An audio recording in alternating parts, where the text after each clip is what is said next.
Hi friends, welcome back to our channel. Bigg Boss Telugu season 8 Nagarjuna హోస్ట్గా గ్రాండ్గా ప్రారంభమైంది. Contestants అందరూ గ్రాండ్గా తమ స్పెషల్ పర్ఫార్మెన్స్లతో ఎంట్రీ ఇచ్చారు.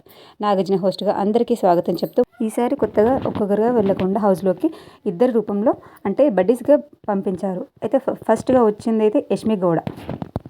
తనతో జంటగా ఇంట్లోకి వెళ్ళింది అయితే నిఖిల్ మరియక్కల్. ఈ ఇద్దరు జంటగా అయితే హౌస్లోకి అడుగుపెట్టారు. అయితే మూడో కంటెస్టెంట్గా అభయ్ నవీన్ రాగా ఈయనకు జత కట్టింది అయితే ప్రేరణ కంబం.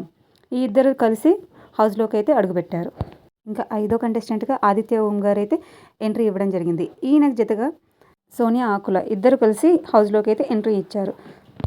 ఇంకపోతే సెవెంత్ కంటెస్టెంట్గా బెజవాడ బేబక్క ఎంట్రీ ఇచ్చారు.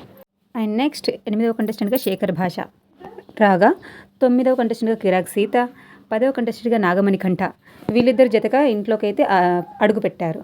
11వ కంటెస్టెంట్గా పృథ్వీరాజ్ అలియాస్ ప్రిన్స్ శెట్టి, 12వ కంటెస్టెంట్గా విష్ణుప్రియ వీళ్ళిద్దరుగా అడుగుపెట్టారు హౌస్లోకి. బిగ్ బాస్ సీజన్ 8 ఇలా ఉండగా 13వ కంటెస్టెంట్గా నైనిక అండ్ 12వ కంటెస్టెంట్గా ఆఫ్రిది కొత్తగా పేరు అయితే ఉంది. నేనైతే ఇప్పటివరకు అయితే ఇతన్ని చూడలేదు, వినలేదు కూడా. ఈయన వరంగల్ వాసి యూట్యూబర్. ఇంకా బిగ్ బాస్ సీజన్ 8 అయితే ప్రారంభమైపోయింది. ఇంకా ఇవాళ నుంచి అయితే అసలైన గేమ్ స్టార్ట్ కాబోతుంది. నాగమణి కంటే అయితే కోపంగా ఏదో గొడవ అయితే జరగబోతుంది అని అర్థమైంది ఇవాళ ప్రోమో చూస్తే. ఇంకా wait and watch Bigg Boss season 8. మరి కొన్ని ఇంట్రెస్టింగ్ విషయాల కోసం మన ఛానల్ సబ్స్క్రైబ్ చేసుకోండి, లైక్ చేయండి, కమెంట్ చేయండి.